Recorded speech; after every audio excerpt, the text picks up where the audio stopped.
Well, I get to welcome you and say hello, and this is our third Sunday to be live and open, and thank you for being here.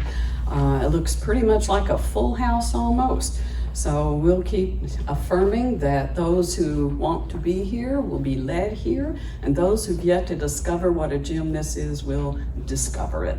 So let's just have a prayer that centers us and we can shake off all the busyness and just take a deep breath.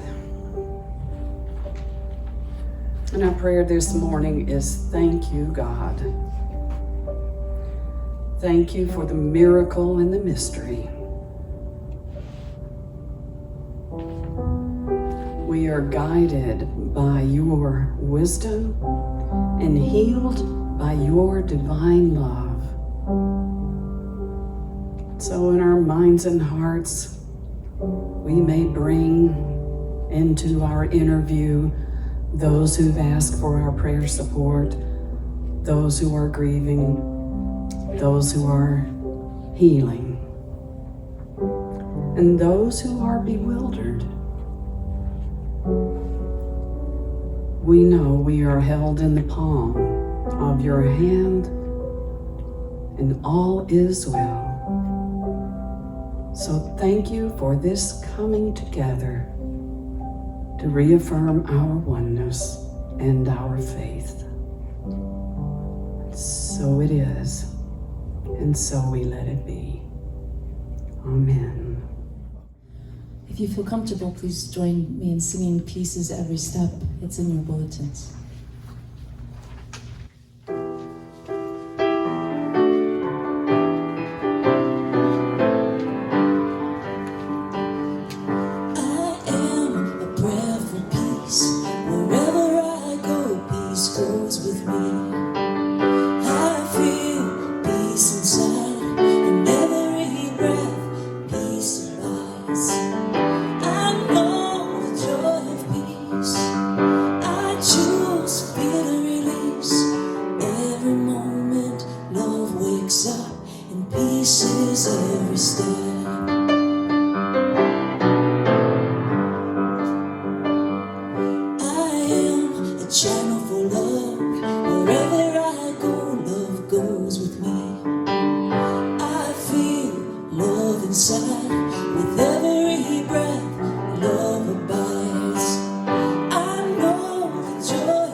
Thank you.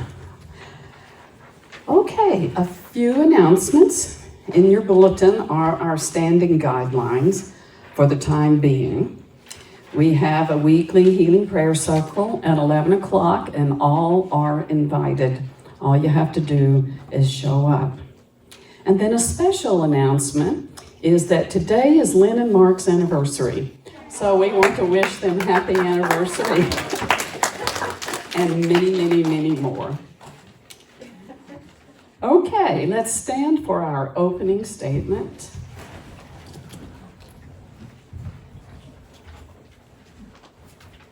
Together, there's only one presence and one power in the universe and in my life, God the good, omnipotent. And the mission statement, to awaken hearts and minds. Vision, joining together on a positive pathway to peace and love through fellowship, classes, music, and services. And so it is. And that's what we are accomplishing. Thank you, God. Please be seated. And Joan, if you would come up and share our daily word for today. Faith. With faith, nothing is impossible for me. With gratitude, I use my faith to trust in the good that is always present, even when it has not yet manifested.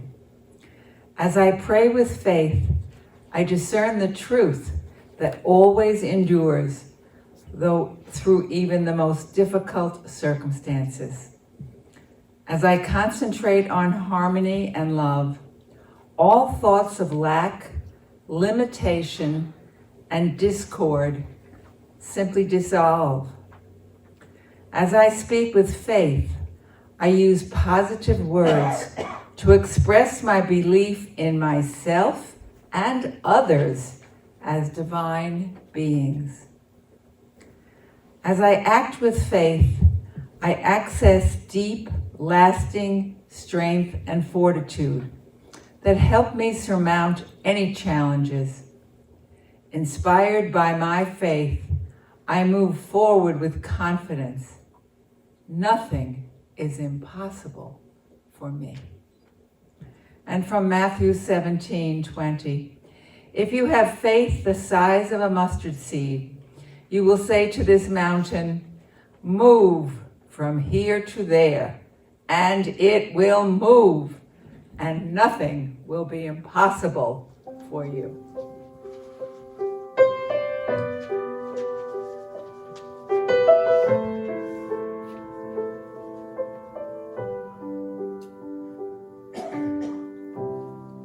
May the long time sun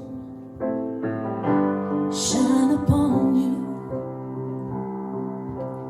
Oh, love, surround you. And the pure light within you guide your way on. Guide your way on, and guide your way on. Let's take in these beautiful words and know that we are always on our way home. And at the same time, we are always home. We embrace this paradox with faith, with deep surrender, and a willingness to be led by the Spirit of God. We affirm that we are always in the right place at the right time. And we also affirm that we are open and receptive to the living Spirit of truth in every moment. In this way, we're in the flow of divine order, and the pure light within us guides our way. So we let go. We let go. We let go and let God be God.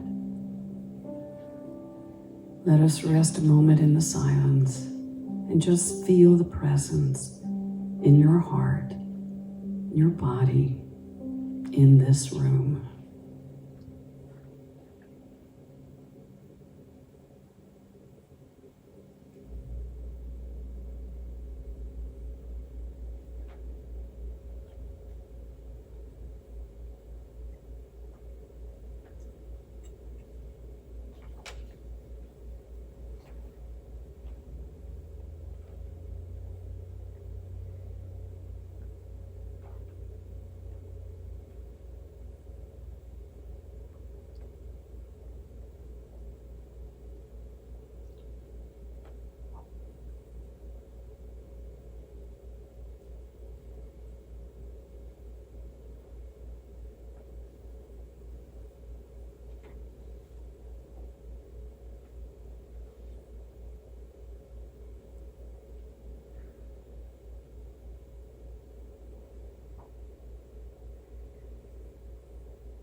Thank you, sweet Spirit.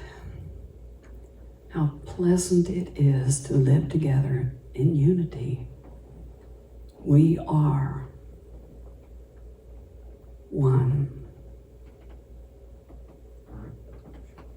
And so it is, and so we let it be.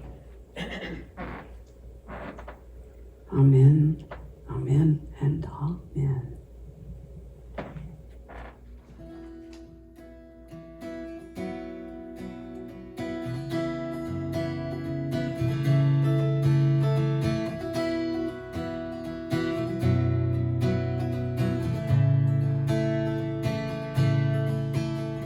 Stepping out, stepping in, I don't know where I will land this time. I don't mind because your hand is in mine, and I don't question my heart. My soul is on the line. I answer the call with all I am. Changing tides, shifting seas are all around me. I surrender to the mystery. I surrender to the mystery.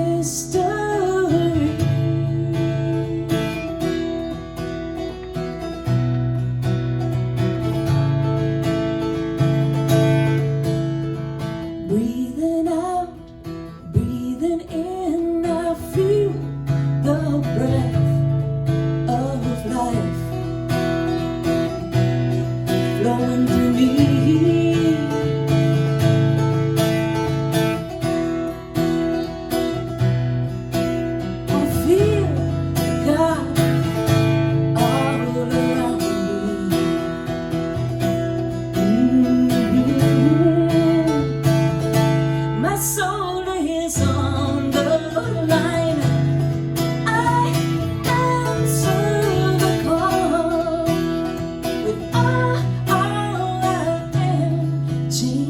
Tides, shifting seas are all around me.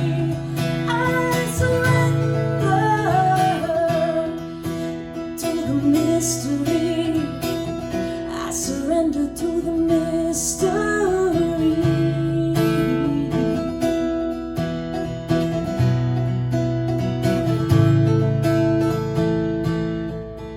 I surrender to this life. To the dark I do not hide. I walk strong in stride. I live from inside. I follow the light. I keep my heart open wide. I take the wild ride. I hold my hands up high. I love from inside. I follow the light. My soul is on the line. I answer the call with all I am. Changing tides, shifting seas are all around me. I surrender to the mystery. I surrender to the mystery. I follow the light.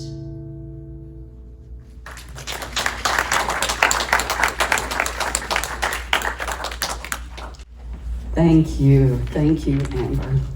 It's such a joy to co-create with Amber every week. So I really do appreciate the great music. I want to share a little bit with you about what's going on in my world right now and the world of, in particular, one person that I know who is my next door neighbor in Kansas City. He and his family grew up in the house that I owned. And it's a 100-year-old house. Be 100 in 2021. Okay, so it's almost there, and it's 4 stories high. So he and his parents lived on the first floor, and they were the owner of the house. On the second floor, his aunt and uncle, and soon a cousin or two. And then on the third floor, yet another aunt and uncle. So which was not uncommon back then, and is still more common in some cultures, you know. So anyway, when his family outgrew the house, they moved directly next door. So my next door neighbors were Charles and Pat. Pat was his mother, and Charles was Pat's caregiver. And he was devoted to her, and this is something that he was extremely diligent about. He kept his car pointed, going out of the driveway, just in the event there was an emergency and he needed to take her to the hospital because she was elderly and had multiple issues. And if somebody encroached on that narrow little street and parked too close to his driveway, he'd let you know. You know, so Pat would come out on the porch occasionally, but most of the time she wasn't able to. But Charles would come over to our porch and just talk and talk and talk. Charles was different, wired a little differently than most people, but a heart of gold and a man of faith. And he would say, "Mom and I prayed for you." And I go, "Well, thank you." And occasionally he would ask me to pray with him for whatever his prayer requests were. And so we would sit on the porch, and I would. Well, I got a call from Charles letting me know that his mother passed. And they really weren't expecting it, but it occurred. And I thought, oh my gosh, he's going to be so lost. He's never married, doesn't have children. I thought, what? He does have brothers and sisters, but this was his life.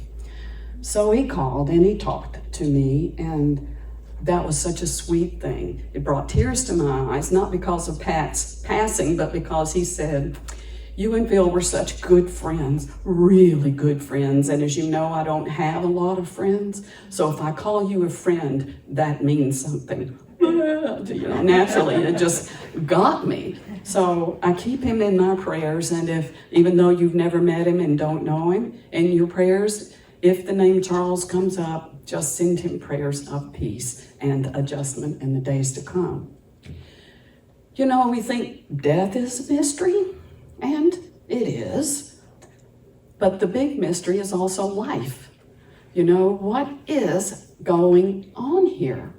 And people have been asking that question since the beginning of time. If you look in Genesis, the beginning of the Bible, we have the story of creation, and we have the story of Adam and Eve. And this came to me this morning as I was about to walk out of the door, because I looked down and saw I was wearing a snake ring and this flowery skirt, and I thought, oh my gosh, I'm in the Garden of Eden. So, in the Garden of Eden, God gave Adam everything, and he said, you can eat whatever you like, except from the tree of the knowledge of good and evil. Well, then Eve came along. We won't go into that. I've often wondered why Eve didn't come first, but then I guess there would be a lot of virgin births. You know? So Adam, and then Eve, and then the serpent. And she was tempted to eat from the tree of the knowledge of good and evil. Now, this story is an allegory. An allegory is a story that, through symbolism, represents certain aspects of consciousness, certain aspects of what our human experience is about.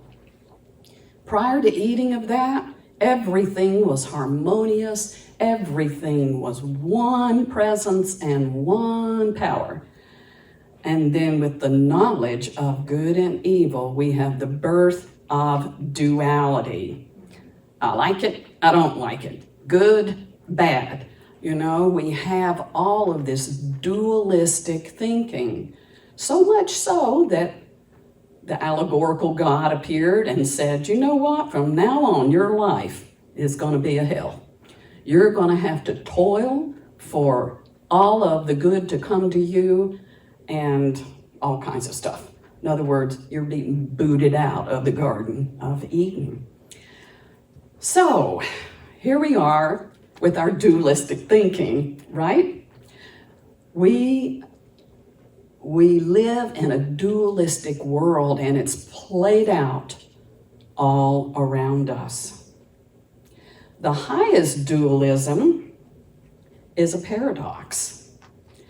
And I remember Dr. David Hawkins, one of my favorite teachers, saying that to reconcile paradoxes of life is the highest thing before you enter into the state of peace and enlightenment. So here's a paradox for you. I always lie.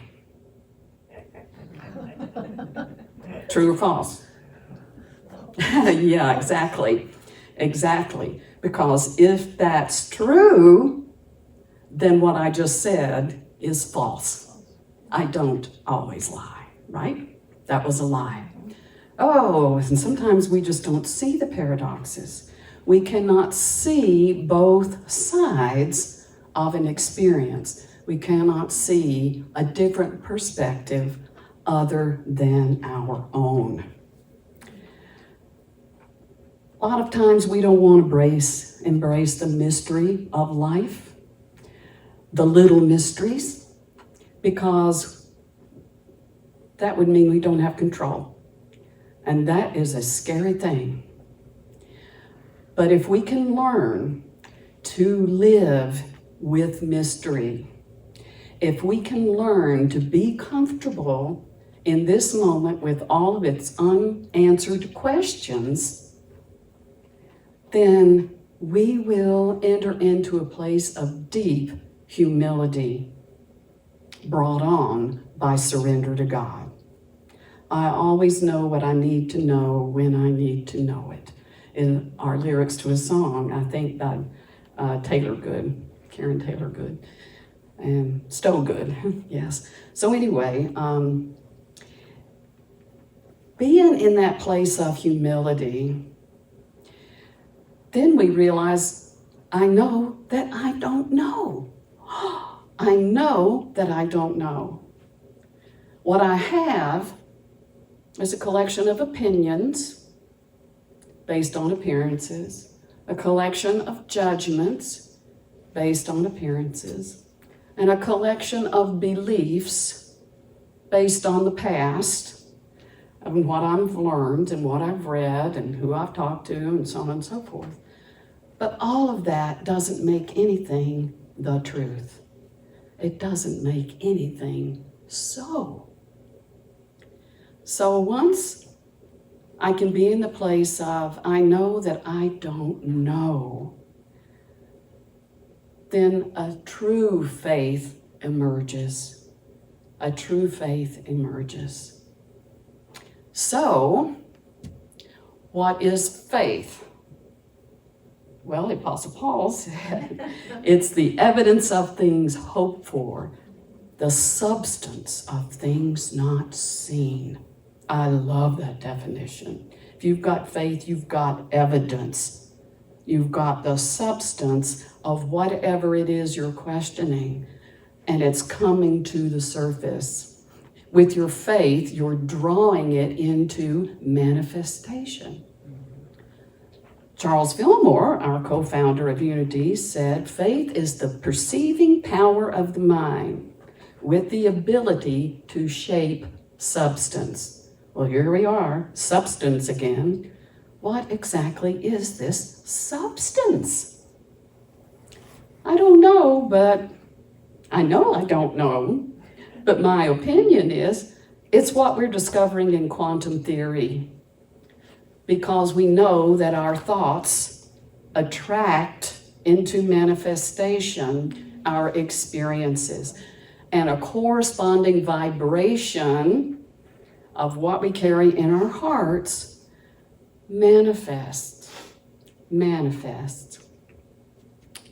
So, Here's another paradox for you.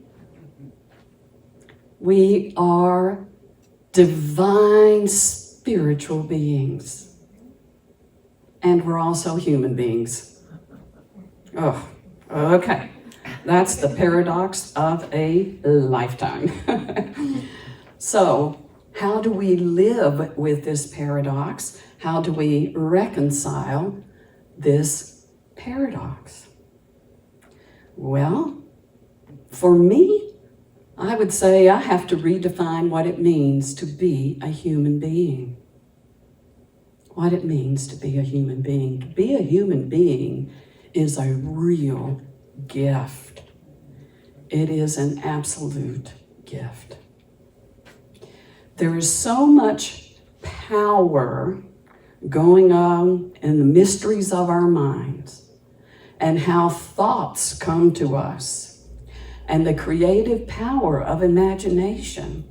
All of that is experienced day to day to day to day to day to day to day, moment to moment. And we're rarely aware. It's just a flow. It's just a flow. So, Jesus said, according to your belief, be it done unto you. Okay? But a belief means, be it done unto you, means that's the framework of your experience. Call it good, call it bad. Call it necessary evil, call it a blessing. We get to decree a thing, and whatever we decree, it's established for us as our experience, according to our belief. And again, belief doesn't make it true. An unconditional truth. So as we walk in our spiritual journey, we have to be mindful of not negating God. Not negating what is, or even judging what is. And boy, that is hard, because we are polarized in our human experience so often. It's hard to keep an open mind and an open heart all the time. It's hard to surrender to the unknowing all the time because we want answers. Inquiring minds want to know, We are constantly hijacked by our egos and by the egos of others, and we're pulled into dramas, and we just have to take a step back, take a breath, and say, I know that I really don't know. And then surrender our opinions, our judgments, and become willing to stand in that place of not knowing. Another way we negate God, fear-based fantasies. I fear what's going to happen next week. I fear what's going to happen when the election comes. I fear what's going to happen when this happens or that happens or that happens. Negative fantasy. Realize that, release it. And if you got stuck in that web, then just get unstuck. Because you can decree a thing and make it so. You can kick that fly paper right off of your shoes and be standing free and tall. Another way is complaining. Oh my gosh. Oh gosh. Could it get any worse? I'm not even going to ask that because I know that it can. The ways that we complain. So I want to share something funny with you. I hope you find it funny. How many of you know John Prine, who John Prine was? Good. John Prine lived in Nashville, a singer, songwriter, musician, and he always had a wry sense of humor. And I love John Prine. John Prine made his transition through death in April of this year. So he is on his way into another mystery, another adventure in living in another dimension. But one of my favorite songs was Dear Abby, Dear Abby. And it's hard for me to recite this without wanting to sing it, but trust me, I'm not going to do that to you. Okay, here are the lyrics. Dear Abby, my feet are too long. My hair's falling out and my rights are all wrong. My friends, they all tell me I've no friends at all. Won't you write me a letter? Won't you give me a call? Sign, I'm bewildered. Okay. Chorus. Bewildered, you have no complaint. You are what you are and you ain't what you ain't. So listen up, Buster, and listen up good. Stop wishing for bad luck and knocking on wood. Signed, Dear Abby. Another verse. Dear Abby, my fountain pen leaks. My wife hollers at me and my kids are all freaks. Every side I get up is the wrong side of bed. If it weren't so expensive, I wish I was dead. Signed, Unhappy. Unhappy, you have no complaint.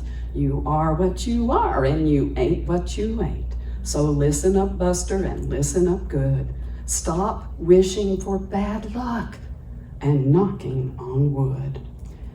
Then there's another one that's signed Noisemaker, but I'm going to skip that one and get to the last one. Dear Abby, I'd never have thought that me and my girlfriend would ever get caught. We were sitting in the back seat just shooting the breeze with her hair up in curlers and her pants to her knees. Signed, Just Married. And we know they have no complaint. They are what they are and they ain't what they ain't. So that is a funny song, and it's good to remember what we are and what we ain't. What we are spiritual beings having a human experience. And Teilhard de Chardin said that, a Jesuit priest and physicist. We are not human beings wishing and hoping and searching for a spiritual experience. When we shift that and know that we are spiritual beings of unlimited power, if we just surrender, let go, trust, and walk by faith and not by sight, we will suddenly find we are back in our own Garden of Eden. God bless you.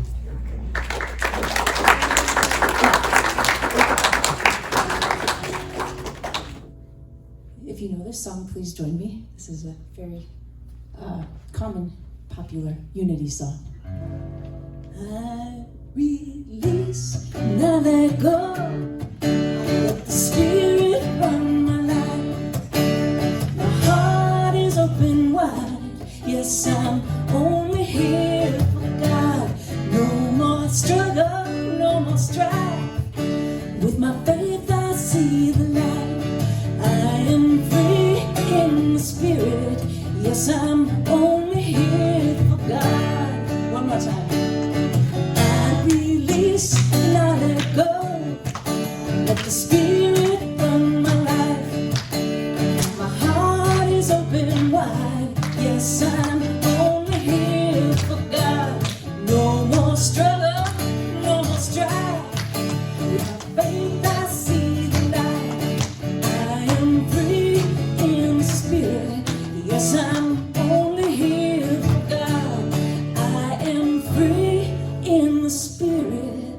Yes, I'm only here for God. One of my favorites, a Ricky Byers song. Okay, we have an opportunity now to bless our offerings. So we have baskets still in the back. So just hold your gift in your hand, and if you send in your gift through the mail or you make a bank transfer of some kind, visualize that. Just hold it all in your heart and know that as you give, you receive. And that little word "as" is where the meaning of that is.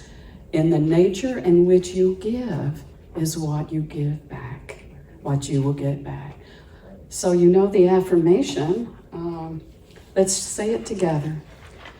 Divine love through me blesses and multiplies all that I have, all that I give, and all that I receive.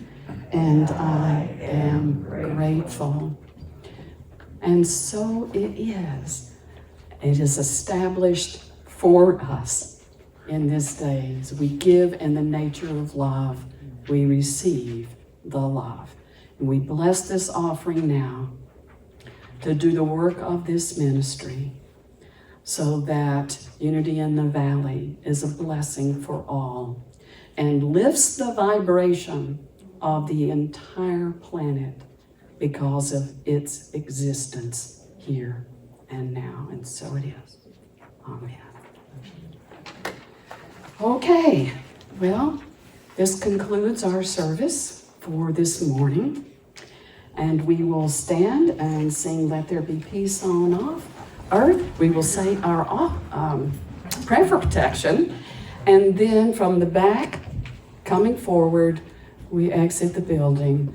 And then again, I encourage you to practice these guidelines that the board and I have established. And go forth and have a fantastic day.